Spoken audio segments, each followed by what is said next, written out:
Jeff Goldblum. Clara. I feel like you always have a song in you. Have a little drink. Na, na, na, na, na, na, na, na, na, na, na. How do you know that? Oh, you're a fan of Wicked. I am a fan of Wicked, like you are a fan of Wicked. So, Yes. Jeff, talk to me about your connection to this film. The first time, or you even saw it on Broadway or heard rumors about it, about Wicked. Well, I heard rumors, and then I saw it early on. And I saw Idina Menzel and Kristen Chenoweth. Oh, my gosh. So you saw the OGs. I sure did. And Joel Grey, whom I adore, playing this part, you know, and I cried my eyes out at that. I didn't know what it was about. I hadn't read the Gregory Maguire brilliant book, but I've been a fan of that ever since. And when they asked me to do it, can you imagine? Oh, my gosh. And then with John Chu, who makes a musical into a movie better than anybody has ever done it, I think. Dare I say that? And then Cynthia Erivo and Ariana Grande, the two of the greats of all time, virtuoso performances. I was right there, as close as I am to you, Clara, and they were doing it. I pinched myself. I thought I was dreaming, just like Dorothy in The Wizard of Oz. I kept clicking my heels. Well, 3 times you've clicked them and you're right here back home in the UK where you guys filmed it. It's so perfect. Have you ever been there to Sky Elstree Studios? They are fantastic. Fantastic. And this whole filmmaking crew was fantastic, and the cast. Geez, what a lucky thing. Honestly, I think when it was announced that you were cast as a wizard, it was such a no-brainer. I think the world over was like, yeah, okay, cool, that checks out, that makes sense. When you first put on your wizard outfit, you know, on that day in set, how did that make you feel stepping into that? Well, fantastic. You're talking about these costumes, and Paul Tazwell comes to mind. Wait till you see him tonight. He's decked out. He's here. What a great man he is. And I'll tell you, I've done a bunch of movies, but I've never put on a costume. He had been there for many, many fittings and been his elegant, brilliant, quiet self. But when I finally put it on, after he'd cared for every detail, I teared up. I got choked up, and I said to him, "Thank you, Paul. Thank you." That's how I felt, and honored to be in the continuum of people who've played this part and the material that is just fantastic. Well, I know you've loved this story since you were a little boy. I mean, it must have been so fun for you to tap back into that childhood imagination to play the wizard, right? Oh my gosh, not only fun, it was like I felt 10 years old again. I was jumping out of my skin. Yeah, I was really happy. Honestly, the smile on your face is so wide, Jeff. And last but not least, I'm asking all the cast tonight, to quote Stephen Schwartz and his incredible composing and lyricism, how has this experience changed you for good? That's a good question. Like the song says, as if it was an imprint on my heart, the whole shape of my soul has been transmogrified for the better. It's true. And there are some interesting, profound, and dark elements in the wizard's character that are worth looking at. To what extent do any of us, and me, from the inside out playing this part, to what extent do I put on some kind of mask and protect my real self? Am I authentic? And to what extent am I giving good things to the people around me, and not just demonizing others to seize and enhance power? To what extent am I good to animals? Am I involved? Do I participate in any kind of animal cruelty? Hey, those are good questions, and seriously considering them can change you for good. But then hearing the music of Stephen Schwartz come out of the mouths and throats and bodies of Cynthia Erivo and Ariana Grande, that'll change you immediately and forever. And we cannot wait for audiences to experience everything that you just explained to us so beautifully. I can't wait. Your wizard, everybody, Jeff Goldblum. Thank you so much. Thank you.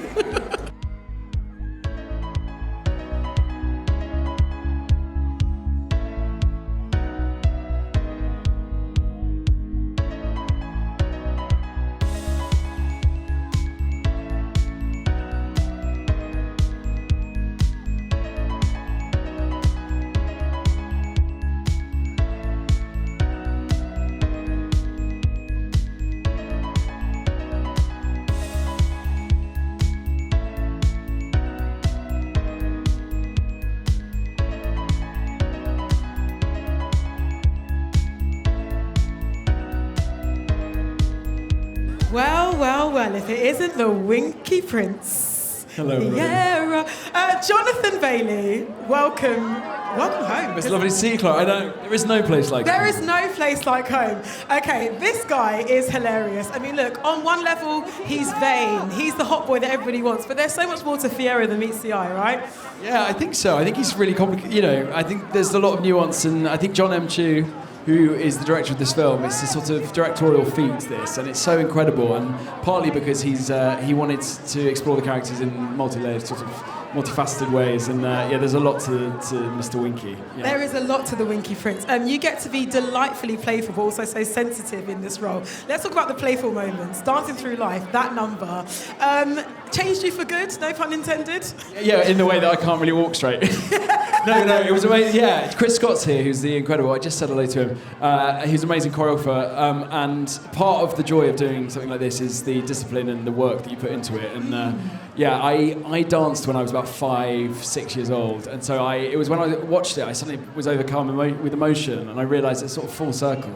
But yeah, there's nothing better than dancing that choreography with 300 professionals around you, making you look amazing, and singing at the same time. So yeah, it's a bit of a dream come true. Oh, you held it down, trust me. Now, speaking of dreams come true, you got to witness the talent that is Cynthia Erivo and Ariana Grande in real time. How did that push you as a performer watching those two? Well, it was just kind of magical, and I think their performances are of, instant sort of iconic, classic cinema performances. They're very, very special, very talented, and the one thing that I think would be easy to sort of not realise is just how much work they put in on top of their talent. And once you see Cynthia Erivo singing Full Belt flying upside down in a gyro, you can believe that anything can happen, really.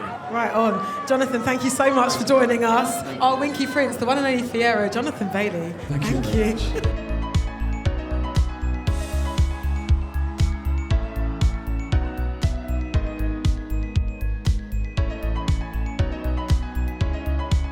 And the crowd is going wild. Ethan Slater taking on the role of Bok in Wicked. Does that even feel surreal just to hear that? Yeah, thank you. I love you guys too. Oh my God. I hope you're staying warm. We're trying our best. Let's talk about big theatre kid energy, because I don't know about you, I feel like it fuels this movement. What does that mean to you as a theatre kid?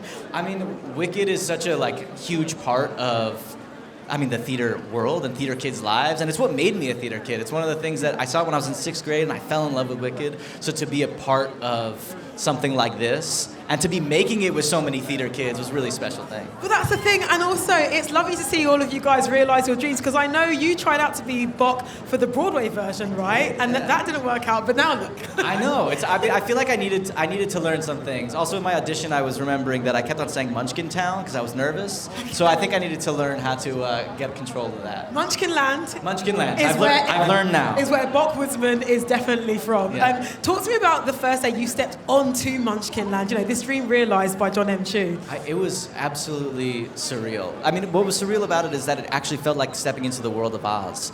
And I remember I can't remember exactly where we were shooting. Maybe it was at the train station, but I knew I needed to see Munchkin Land, so I snuck over because it was only 100 meters away or wherever. And finding the yellow brick road and seeing these beautiful houses that you could walk into, and they were homes. It was an unbelievable thing, and it made playing a Munchkin pretty easy. Well, that's it. You had an actual, literal, playground rather than just 100% CGI. Yeah, we had books that had fully written chapters in them about how to fell a tree with an axe. Were you, putting in the work? Were you doing the actual woodsman's work? Are you that method? Oh yeah, we did some wood chopping. We built the fires to keep everyone warm. Yeah, absolutely. Now with this character, look, we're going to see as the film series progresses, he has a change, he has a switch. Yeah. But talking about playing him before the big transition, how was it, I guess, getting to know this version of Bok and making him your own? What I love about Bok is that he's somebody he comes to Shiz looking for community. He comes to Shiz maybe looking for love, and he finds community through his search for love, and I think that's a really beautiful thing. And also getting to play with Marissa, who's Nessarose. She's unbelievable. She's incredible. I can't wait for everyone to see her in this movie. But to form that bond and that relationship, it was so fun. And in the first movie, it was so special and meaningful. And I'm really excited about the way that develops and deepens. Oh, we cannot wait for part 2. And you speak of community, and I think a question that I've been wanting to know from everybody today, and thinking ahead to the next film, is how has this experience changed you for good? In a million ways. I mean, to speak back to community, the people that I met making this, the people that like we became a family. You know, it was a really beautiful thing. But also to be a part of the Wicked legacy as one of the, I don't know, hundreds of people who's played Bach, and to be part of this family, it feels unbelievably special, and just like feel the love from Wicked fans all over the world as we're coming out. It's just a really special thing. It's on film, it's forever, and it's you, Ethan Slater. That's crazy to hear. Oh, it's real, it's really happening, man. Congratulations Thank you on being so a much. great Bach. Thank Ethan you. Slater. I appreciate it.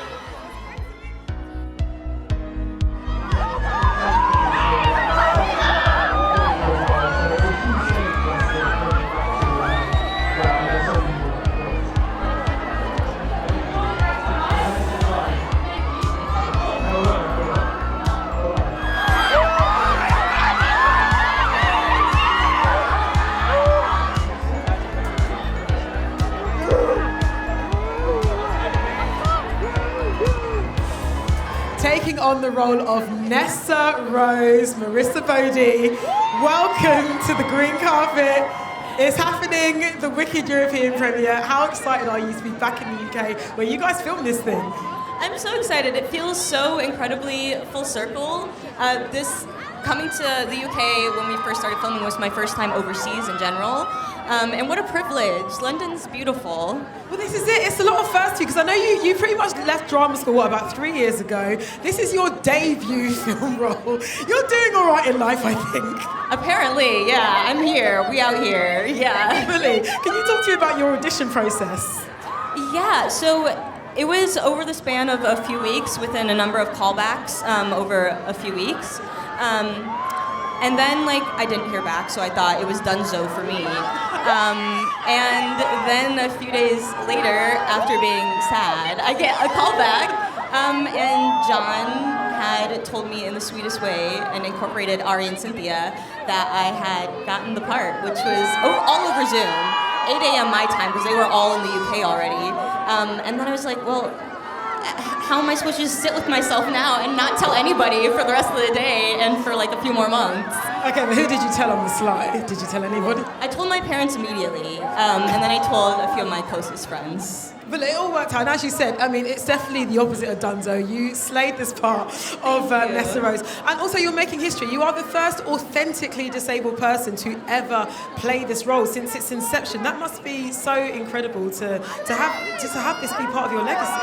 Yeah, absolutely. I think community is important in any sense. And if one or two disabled people in general can feel a little bit less alone and feel a little bit more seen after seeing this film, then I will be so happy. Right on. I saw I've had a chance to see the film. Obviously, no spoilers. But the girl Cecily, who plays younger you, she is incredible. How did you guys bond on set and off set? So adorable. Her family is incredible. We're actually very close. They ironically live just down the street from my partner, and so we see each other often. My partner occasionally helps homeschool her too. And she's just the sweetest, and her family is so kind and lovely, and genuinely, maybe one of my favorite parts about being on Wicked was meeting them, because they are just the sweetest family ever. But that's it, this Wicked experience, I mean, you can see it beaming from all of you. It really has been a family affair. Can you talk to me about, in this moment, no pressure, your favourite sequence in this moment to film? Oh my goodness. There's a few different ones for sure. Okay. But dancing through life, going into the Ozfest, me and Ethan's big dance number is Hands. the hands. Recreate it You with already you. know, girl. Yeah. But that was probably one of my favorite things to film for sure. And the rehearsal for it and everything, it felt great. Yeah. And my last question, I'm asking this to everybody, how has this film and this experience changed you for good? It's changed me in a lot of ways. I mean, filming was like 6-7 months, so that's a lot of time and space to grow. And just taking the humanity that I see in the characters and that were in the script and taking a little bit of those pieces with me as well. I think those have changed me for the better. Right on. Marissa, thank you so very much. And congratulations on being a 10/10 Nessarose. Thank you. Thank you so much.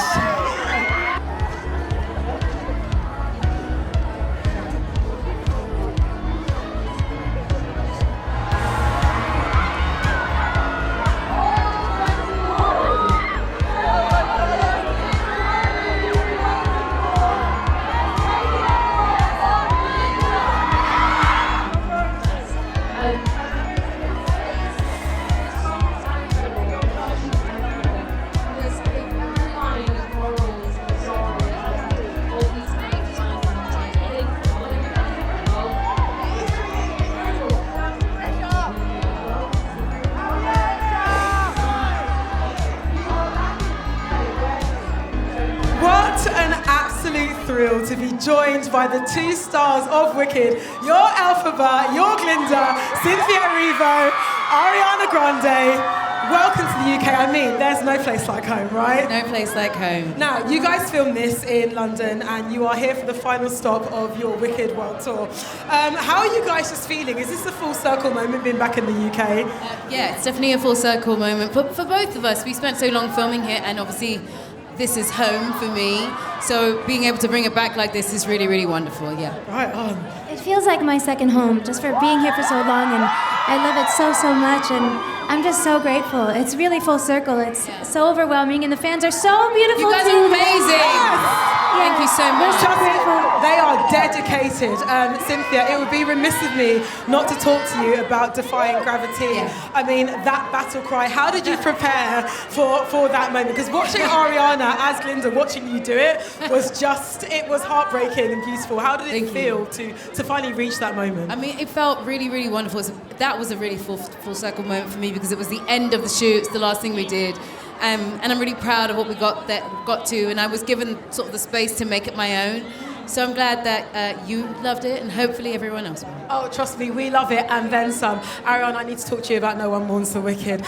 How did you prepare for a vocal like that as well? Because I mean, look, you two, just the singing, the way you blend, like the vocal production, like the levels are beyond. How did you prepare for that performance? Thank you so much. I mean, for No One Mourns the Wicked in particular, I worked for a long time with my vocal coach, Eric Vitro, to sort of transform my voice to be able to sing the sort of coloratura soprano, because it's a very different placement than what I usually sing. So it was hard work, but I'm so grateful that I got to do it. Trust me, it paid off. I wish I could talk to you guys all night, but you are very busy witches. There is a lot of Wicked business to get into, but honestly, women, congratulations on what you have done. It is truly incredible, and trust me, we will all be changed for good. Thank you. Thank you so much.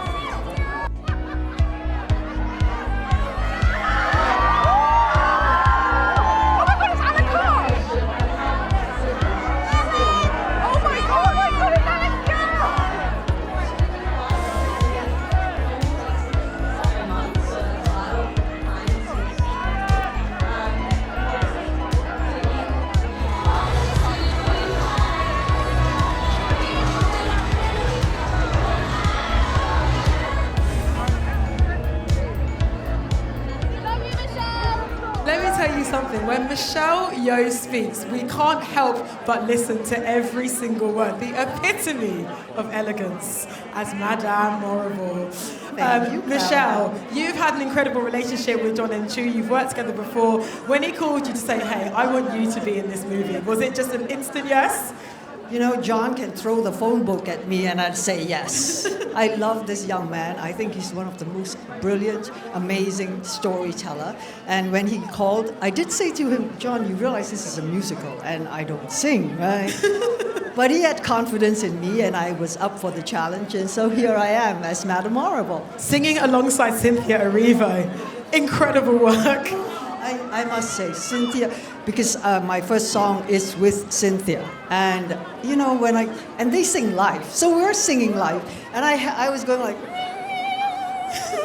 I was going like, oh, this is so embarrassing, and Cynthia just took me by the hand and go, I know you can do this. I've heard you do this, so come on, just sing. And Cynthia Erivo asks you to do that.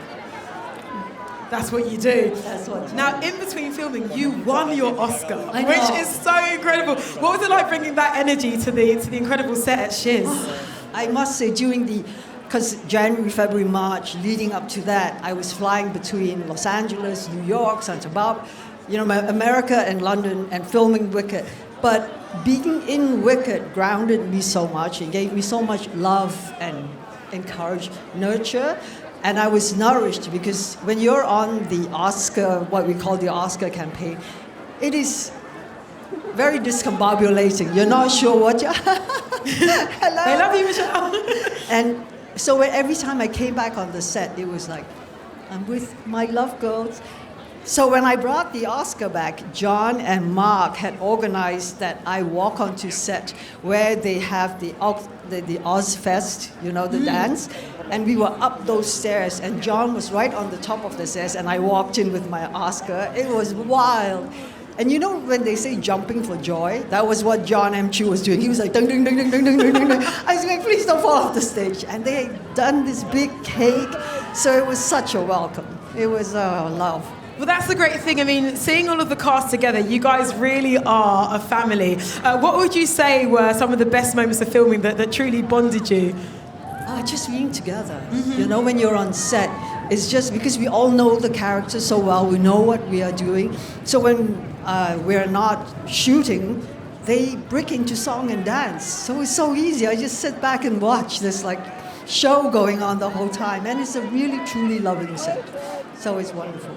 And I have to ask, Madame Morrible is somebody with such great power, and she's the one that sees that in Elphaba. Did you feel that difference in Switch when you were acting with Cynthia? Yes.